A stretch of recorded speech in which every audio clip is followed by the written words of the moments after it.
इंशाअल्लाह नबी की सुन्नत को दांत से पकड़ेंगे, हाथ उठाइए इंशाअल्लाह। रमज़ान में खुदा को, रबीउल अव्वल में नबी को, और जनाजे पर कुरान को याद रखेंगे, हाथ उठाइए इंशाअल्लाह। ये देखिए, रबीउल अव्वल में याद रखेंगे, उसके बाद जिंदगी के लिए भूल जाएंगे। मुशायरा चल रहा था, एक कनकट्टा शायर आ गया शेर पढ़ने के लिए। माँ के पेट से उसका कान कटा हुआ था, वो आ गया शेर पढ़ने के लिए आ गया। तो शेर पढ़ता है, महफिले मिलाद में सब आ रहे हैं फूल फूल, महफिले मिलाद में सब आ रहे हैं फूल फूल, आ रहे हैं फूल फूल। इधर से पैसा, उधर से पैसा, इधर से पैसा, उधर से पैसा। वो मिसरे को छोड़ करके पैसे पर उसका ध्यान चला गया, मिसरा भूल गया। हफनिया का आदमी चालू, सोचा कि एक ही मिसरे को बार बार पढ़ रहा है, रगड़ रहा है, मिसरा जरूर भूल गया है, दाल में काला है या पूरी दाल काली है। तो कहा कि शायर साहब आप मिसरा भूल गए हैं या मैं जाकर के जोड़ा लगाऊं। ये समझ गया कि ये कहां से कबाब में हड्डी बन गया। कितनी बढ़िया कमाई पर कमाई हो रही थी। इसने खिसिया करके कहा, कनकट्टा आदमी को गुस्सा ज्यादा आता है, इसने खिसिया करके कहा मैं अपना मिसरा भूल गया हूं, आप ही आकर के जोड़ा लगा दीजिए। ये समझ रहा था वो शायर नहीं होगा, वो शायर का बाप था। सुनते ही उठ करके स्टेज पर आ गया। क्या देखिए शायर साहब, मैं आपके मिसरे का जोड़ा लगाऊंगा, लेकिन आप बुरा नहीं मानेंगे। इसमें बुरा मानने की क्या बात है, जोड़ा लगाएंगे मुझे खुशी होगी। तो आप माँ के पेट से कनकट्टा पैदा हुए हैं, आपको गुस्सा ज्यादा आता है, मैं मिसरे का जोड़ा लगाऊंगा, बुरा तो नहीं मानेंगे? क्या नहीं, बुरा नहीं मानेंगे। क्या मिसरा पढ़िए, महफिले मिलाद में सब आ रहे हैं फूल फूल।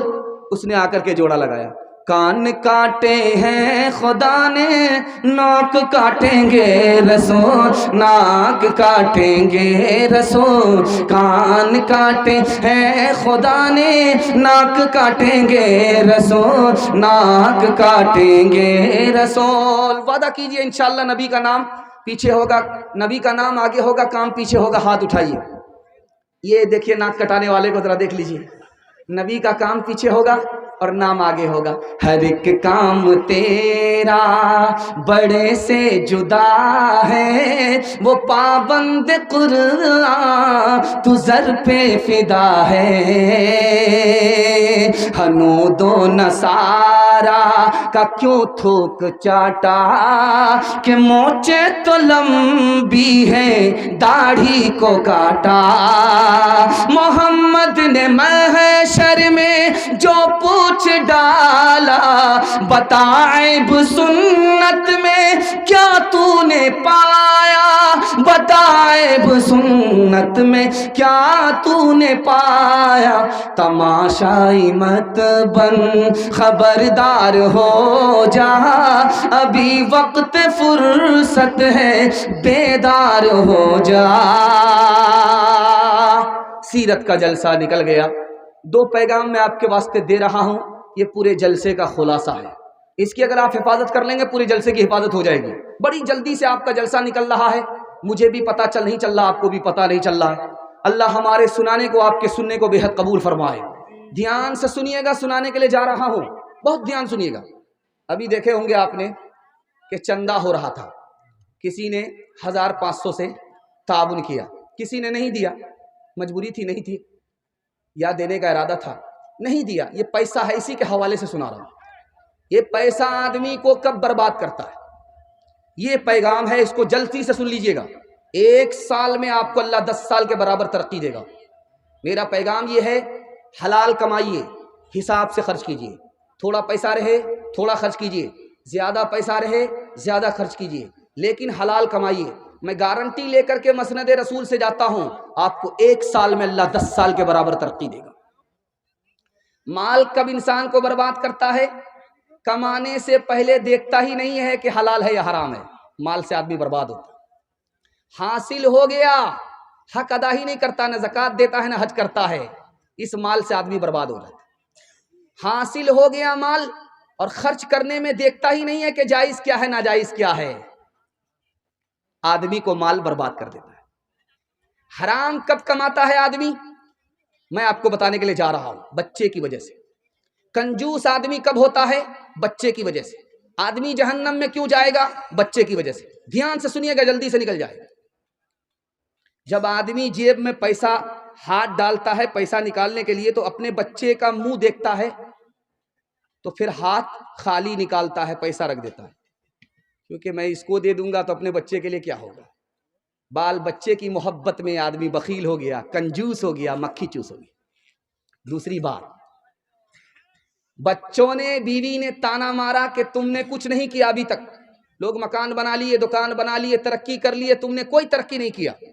अब बीवी बाल बच्चे के ताने की वजह से कल से वो आंख बंद करके कमाने लगा, हलाल को नहीं देख रहा, हराम को नहीं देख रहा है, जैसा आ रहा है वैसा कमा रहा, लूट करके ला रहा है, बच्चों को कूट करके खिला रहा है, बच्चे की वजह से, बीवी की वजह से हराम कमा रहा। अल्लाह के रसूल फरमाते हैं, हराम कमाने वाला बीवी बाल बच्चे की वजह से जहन्नम में जाएगा। नेकी तो लेकर के आया था, लेकिन बाल बच्चे ने नेकी बर्बाद कर दिया, अब ये खाली हाथ जहन्नम में जा रहा है।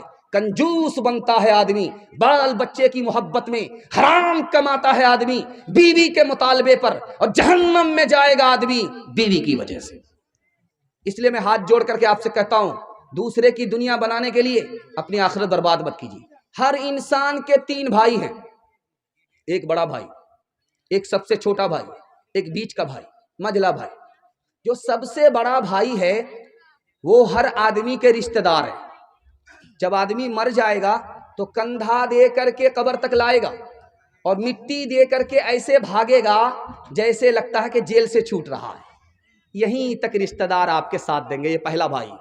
दूसरा भाई इंसान का पैसा है। आदमी मर गया, कब्रिस्तान पहुंच गया, लेकिन पैसा घर ही में रह गया। तीसरा भाई जो सबसे छोटा भाई है, कि जिंदा था, साथ था, मर गया, कब्र में साथ जाएगा, वो इंसान का अमल है। अब बताइए आपका सबसे वफादार भाई कौन है? जो आपका अमल है। अमल पर ध्यान दीजिए, बीवी बाल बच्चे पर कम और रिश्तेदार पर कम, अपने अमल पर ध्यान दीजिए। अमल से अल्लाह आपको नजात अता फरमाएगा। एक मिसाल पर पैगाम खत्म कर रहा हूं। बाप लूट करके लाता था, बेटा को कूट करके खिलाता था। जब मरने लगा तो बेटों ने कहा, अब्बा हुजूर तुम तो कब्र पकड़ लोगे, लेकिन तुम जो दुनिया को ठगे हो तो लोग हमको पकड़ेंगे, हमारा जीना हराम कर देंगे। अब बेटा देखो तुम्हारा भी हिसाब लगाते, जब मैं मर जाऊं तो मेरे जनाजे पर बैठ करके रोना। कोई पूछे कि कौन तुम्हारा बाप मर रहा, तो कहना नहीं मेरा दिलदार जा रहा है, मेरा बाप नहीं था, मेरा यार जा रहा है। दूसरे बेटे से कहा कि जब तुम रोने लगोगे, कर्ज मांगने वाला जिसको मैं ठग करके जा रहा हूं वो पैसा मांगने के लिए आएगा, तो कहना कि ये मेरा बाप नहीं जा रहा, मेरा दिलदार जा रहा है। एक मुसलमान सुन रहा था, हाथ उठा करके कहता है, खुदा खबरदार रहना, होशियार जा रहा है, ये दुनिया को तो ठग करके जा रहा है, अगर तुम होशियार नहीं रहे ये तुमको भी ठग लेगा। एक आदमी 1 किलो दूध में 5 किलो पानी मिलाता था। 1 किलो दूध में 5 किलो पानी मिलाता था, और क्या कहता था, अल्लाह की कसम हम दूध में पानी नहीं मिलाते, हम तो पानी में दूध मिलाते हैं।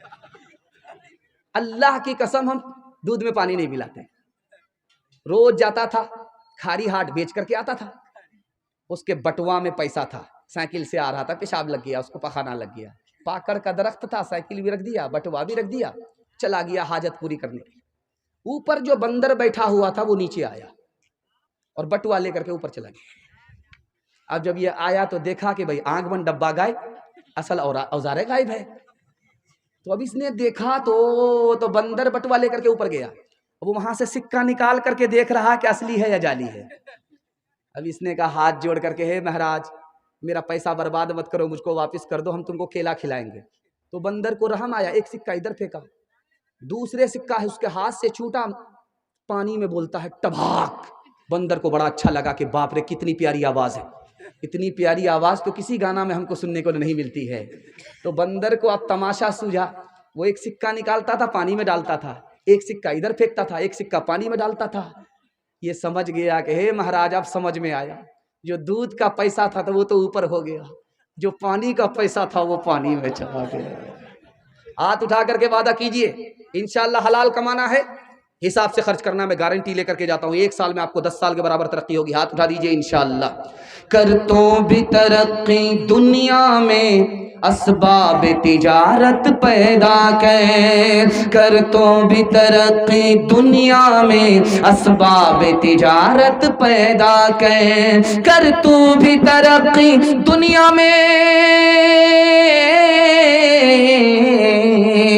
कर तू भी तरक्की दुनिया में, असबाब तिजारत पैदा कर। कारून की दौलत ठुकरा दे, उस्मान की दौलत पैदा कर। कारून की दौलत ठुकरा दे, उस्मान की दौलत पैदा कर। तू बदिया ला दे बैल भरे, जो पूरब पश्चिम जाएगा, या सूद बढ़ा कर लाएगा, या टोटा घाटा पाएगा। कज़ाक अजल का रस्ते में जब भाला मार गिराएगा। धन दौलत नाती पोता क्या, धन दौलत नाती पोता क्या, एक कुंबा काम न आएगा। सब ठाट पड़ा रह जाएगा, जब लात चलेगा बंजारा। जब चलते चलते रस्ते में ये गूंज तेरी ढल जाएगी। एक बदिया तेरी मिट्टी पर फिर घास न चरने आएगी। ये खेप जो तो ला दी है सब हिस्सों में बट जाएगी। धी पूत जनवाई बेटा क्या, धी पूत जनवाई बेटा क्या, बंजारन पास न आएगी। सब ठाट पड़ा रह जाएगा, जब लात चलेगा बंजारा। जलसा बड़े खूबसूरत माहौल से गुजर रहा है। मैं तो देख रहा हूँ बच्चे भी जाग गए। ये बच्चे कल सो जाते, बिस्तर में पेशाब कर देते, गंगा बहा देते। अरे अल्लाह का करम है, बिस्तर बचा हुआ है। इनके वास्ते दुआ कीजिए, अल्लाह इनको इल्म से हुनर से महरूम ना फरमाए। चौथा पैगाम देने के लिए जा रहा हूँ। मैं इस जलसे में 80 आदमी को अगर खड़ा करूंगा, उससे पूछूंगा कि तुम्हारा मकसद क्या है, अगला प्लान क्या है। वो बोलेगा मकान बनाना है। ऐसा मकान बनाएंगे कि दुनिया तारीफ करेगी। उसके प्लान में क्या है? शद्दाद की जन्नत, शाहजहां का ताजमहल, बस वही मकसद है उसका। मकान बनाना है, मकान बनाना है, मकान बनाना है, मकान बनाना है। अल्लाह के रसूल फरमाते हैं कि दुनिया का सबसे बेकार पैसा, बेकार पैसा, बेकार पैसा, निकम्मा पैसा, बेकार पैसा, किसी काम का पैसा नहीं, वो कौन है? जो मकान में लगता है। वो पैसा पानी में चला गया, वो ऊपर नहीं होगा। तिजारत में पैसा लगाते तो पैसा पैसे को खींचता। बेवकूफ हो, मकान में कमर तोड़ पैसा लगा दिया, दरिया में पानी डाल, दरिया में पैसा डाल दिया। दुनिया का मकान आप देखते हैं, आपको गम होता है। ये गम कैसे खत्म होगा, ये आज के मुताले में आप सुनेंगे। ध्यान से रखिएगा। जब आप रास्ते से गुजरते हैं, बड़ा बड़ा मकान आता है, नजर मत देखिए। जो छोटा मकान नजर आता है उसको देखिए, बार बार देखिए, गौर से देखिए। बड़ा मकान मत देखिए, छोटा मकान देखिए। छोटा मकान देखेंगे आप, आपको खुशी होगी। बड़ा मकान देखेंगे आप, आपको गम होगा। बड़ा मकान देखेंगे तो आपको गम होगा, यार उसका मकान अच्छा है मेरे मकान से, आपको गम होगा। छोटा मकान देखेंगे तो आपको खुशी होगी, यार इसके मकान से तो मेरा मकान अच्छा है। और आपको ख्याल आएगा, मेरे परवरदिगार, तूने मुझे सर छुपाने के लिए मकान तो दिया है। दुनिया में तेरे कितने ऐसे बंदे हैं जो प्लेटफॉर्म पर सोते हैं, आसमान के नीचे सोते हैं, उसे आसमान मकान तक नसीब नहीं है। आपका दिल मजबूत होगा। दूसरी बात याद रखिए, जितना बड़ा मकान आप बनाइए, हर मकान में 2 ऐब है। 2 ऐब। जितना बड़ा मकान बनाइए, जितना पैसा खर्च कीजिए, जितना पैसा बर्बाद कीजिए मकान के पीछे, हर मकान के अंदर 2 ऐब है। वो जितना पुराना होगा उतना बदसूरत होगा, जितना पुराना होगा उतना कमजोर होगा। और दूसरा ऐब ये है कि जितना पुराना होगा, या तो मालिक को छोड़ना पड़ेगा या तो मकान ही उससे छूट जाएगा। 2 बात में जरूर एक बात होगी। और हर आदमी मकान 4 मकसद के लिए बनाता है। 4 मकसद। पहला मकसद क्या है? सर छुपाने के लिए जगह मिल जाए, ये मकसद सही है। दूसरा मकसद है मकान बनाने का, सर्दी गर्मी से अल्लाह बचा ले, ये मकसद भी सही है। तीसरा मकसद है कि मकान में आए तो जरा सुकून मिले, बेचैनी खत्म हो जाए, ये मकसद भी सही है। चौथा मकसद है ऐसा मकान बनाऊंगा कि गांव में इससे बड़ा किसी का मकान नहीं होगा, सब मेरे मकान की तारीफ करेगा। अगर इस ख्याल से आप मकान बनाते हैं तो मकान बनाने के बाद भी आप गुनहगार हैं। ध्यान से सुनिएगा जो मैं आपके सामने मुताला रखने के लिए जा रहा हूं। मुसलमान बादशाह, उसका नाम मुसलमान बादशाह, बरूनाई का सुल्तान, जानते हैं 1 घंटा में कितना पैसा कमाता था? 1,35,000 1 घंटा में कमाता था। मुसलमान बादशाह बरूनाई का सुल्तान कितना कमाता था 1 घंटे में? 1,35,000। ये पैसे का वो क्या करने लगा? उसके दिमाग में भूत सवार हो गया शद्दाद की जन्नत का कि मैं ऐसा मकान बनाऊंगा कि दुनिया में कोई ऐसा बादशाह ऐसा मकान बनाया ही नहीं होगा। उसने जानते कितना बड़ा मकान बनाया? उसमें कितने कमरे थे? 1787 कमरे थे, 1787 कमरे। और ये जो लाइट है 560 फानूस, और बैतुल खुला 257, सीढ़ियां 44, और उसको सिर्फ 2 बीवी थी।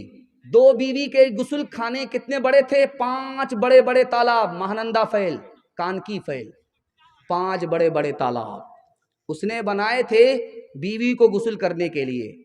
और मुसलमानों की हालत ये है कि हर साल 15 से लेकर के 20,000 लोग भूख की वजह से एड़ियां रगड़ करके मर जाते हैं। झूठी शान दिखाने के लिए हमें पैसा है और भूखों की जान बचाने के लिए हमारे पास पैसा नहीं है। आखिरी मिसाल पर पैगाम खत्म कर रहा हूं, ध्यान से सुनिएगा। शानदार महल है, बगल में झोपड़ी है, बुढ़िया रहती है, बुढ़िया रहती है, झोपड़ी है और शानदार महल है। झोपड़ी का धुआं निकल करके महल में आता है, महल काला हो जाता है। बादशाह ने वजीर से पूछा कि ये महल कैसा है? कहा हुजूर इसमें एक ऐब है, बगल में झोपड़ी है, झोपड़ी के चूल्हे से धुआं निकलता है और महल को तारीक कर देता है, इस झोपड़ी को हटा दो आप तो महल से ज्यादा खूबसूरत इसमें सारा हुनर ही होगा, ऐब नहीं होगा। तो बादशाह बुढ़िया के पास गया, बुढ़िया से कहा अम्मा तेरी झोपड़ी के धुएं से मेरा मकान सिया हो गया, क्यों ऐसा करती हो? तो कहा मैं खाना पकाती हूं। कहा आज से खाना पकाना बंद करो, मेरे यहां से मुर्गा आएगा, मछली आएगी और शाही दस्तरखान होगा, तुम्हारे घर खाना नहीं पकेगा, मेरे घर खाना आएगा, मेरे घर से तुमको खाना है। तो बुढ़िया ने जवाब दिया कि पूरे मुल्क में हजारों लोग भूखे सोते हैं, मैं तुम्हारे घर की मछली खा नहीं सकती, मुर्गा खा नहीं सकती। कहा अम्मा एक काम करो, ये झोपड़ी यहां से हटा लो, झोपड़ी यहां से हटा लो, जितना पैसा मांगोगी मैं देने के लिए तैयार हूं, ये झोपड़ी यहां से हटा लो, मैं तुमको इसके बदले बेहतर से बेहतर जमीन देने के लिए तैयार हूं। बुढ़िया का जवाब सुनिए, उसने कहा कि देखो ये झोपड़ी यहीं रहेगी, मैं इसी में पैदा हुई हूं, मैं इसी में मरूंगी, मेरी छोटी सी झोपड़ी है, मैं तुम्हारे महल पर बुरी नजर नहीं डालती, तुम्हारा इतना बड़ा महल है, तुम मेरी झोपड़ी पर बुरी नजर डालते हो, तुम्हारे पेट में भूख नहीं है, तुम्हारी आंख में भूख है, आंख की भूख की वजह से इंसान नहीं रहता, कुत्ते से बदतर हो जाता। आखिरी मिसाल है, पैगाम को खत्म कर रहा हूं, जरा ध्यान से सुनिएगा। आ रहा है सल्ता जलसा सुनने के लिए एक आदमी, बाहर का आदमी दरिया पार करके जलसा सुनने के लिए आ रहा। चौराहे पर एक आदमी को देख करके पूछता है कि जलसा किधर है, आबादी किधर है, बस्ती किधर है, बताओ, सल्ता मुझे जाना है, जलसा सुनना है। उस आदमी ने सीधे कब्रिस्तान भेज दिया। वो आदमी जब गया तो देखा कि अरे बाप रे, तो यहाँ तो बड़ी बड़ी कब्र है, ये जिंदा आदमी को कब्रिस्तान भेज दिया, कितना बड़ा बेवकूफ आदमी था वो। पलट करके आया, वो आदमी खड़ा वहीं चाय पी रहा था। अरे कितना बड़ा बेवकूफ आदमी हो तुम, मैंने तुम्हें बस्ती के बारे में पूछा, तुमने मुझे कब्रिस्तान भेज दिया, जिंदा आदमी को कब्रिस्तान भेजा जाता है, तुम भी कितने बड़े बेवकूफ आदमी हो। उसका जवाब सुनिए जो मैं आपके सामने रखने के लिए जा रहा हूं। उसने कहा कि बस्ती इसका नाम है जहां सारे लोग आकर के बसते हैं, वहां से कोई कहीं नहीं जाता। मैंने कब्रिस्तान को देखा है, यहां सब लोग आते हैं लेकिन यहां से कोई कहीं नहीं जाता। असल बस्ती तो इसी का नाम है, उसका नाम नहीं है।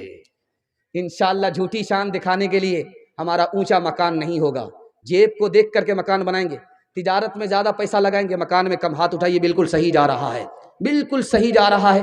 आपने ध्यान से सुना, कितना ऊंचा कसर दुनिया को बना ले जाओगे, कितनी गहरी उसकी बुनिया देखो डाले जाओगे,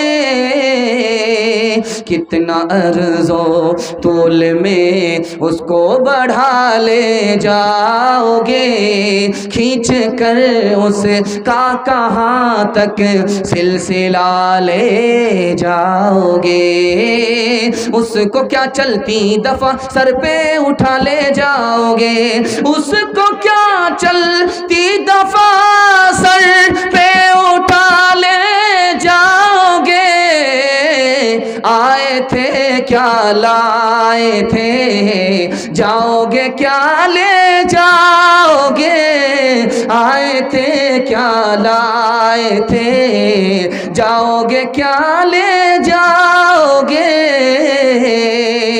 ओ गाफिल इंसान इंसान, ओ गाफिल इंसान, ओ गाफिल इंसान इंसान, ओ गाफिल इंसान,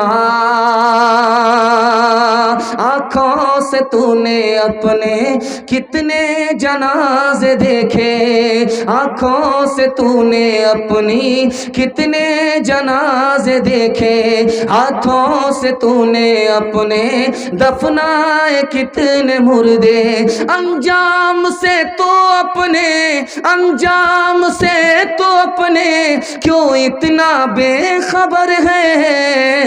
ओ गाफिल इंसान इंसान, ओ गाफिल इंसान, ओ गाफिल इंसान इंसान, ओ गाफिल इंसान, मखमल पे सोने वाले मिट्टी में सो रहे हैं, चाहो गदा यहाँ पर एक साथ सो रहे हैं, दोनों हुए बराबर, दोनों हुए बराबर, ये मौत का असर है।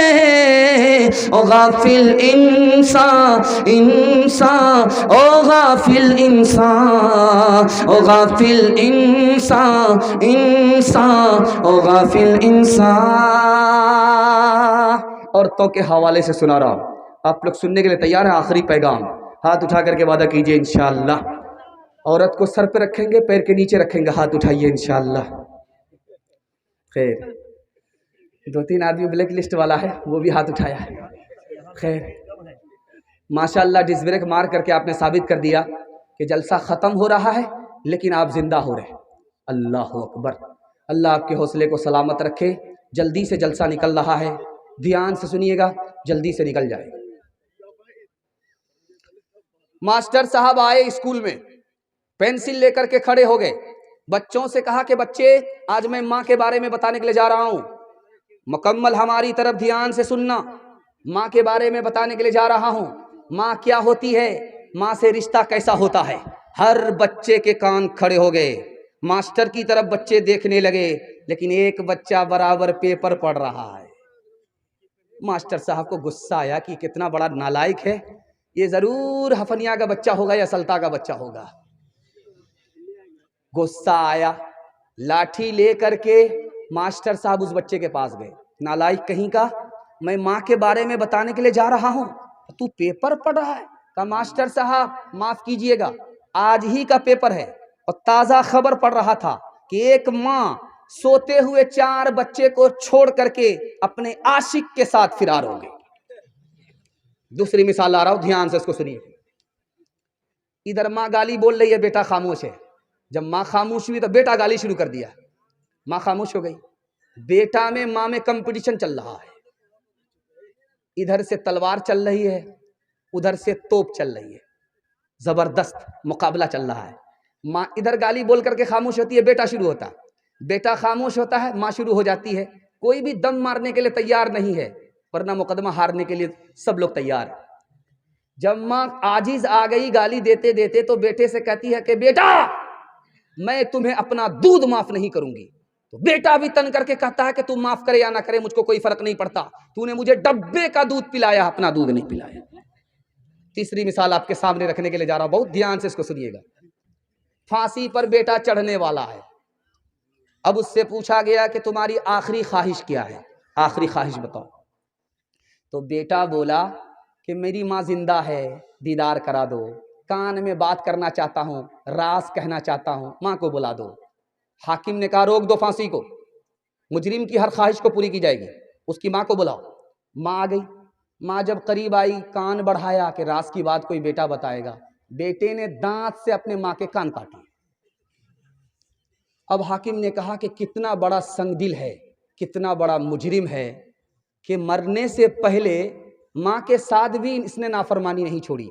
उसने हाकिम से कहा गो हाकिम, मुझे मौत से पहले माँ को बुलाना था, माँ आ गई, माँ ने कान करीब किया, मैंने दांत काटे, तुम्हें ताज्जुब हुआ, लेकिन इससे भी बढ़कर के हैरत मेरी माँ पर तुमको होगा, इससे भी बढ़कर के हैरत तुमको मेरी माँ पर होगी।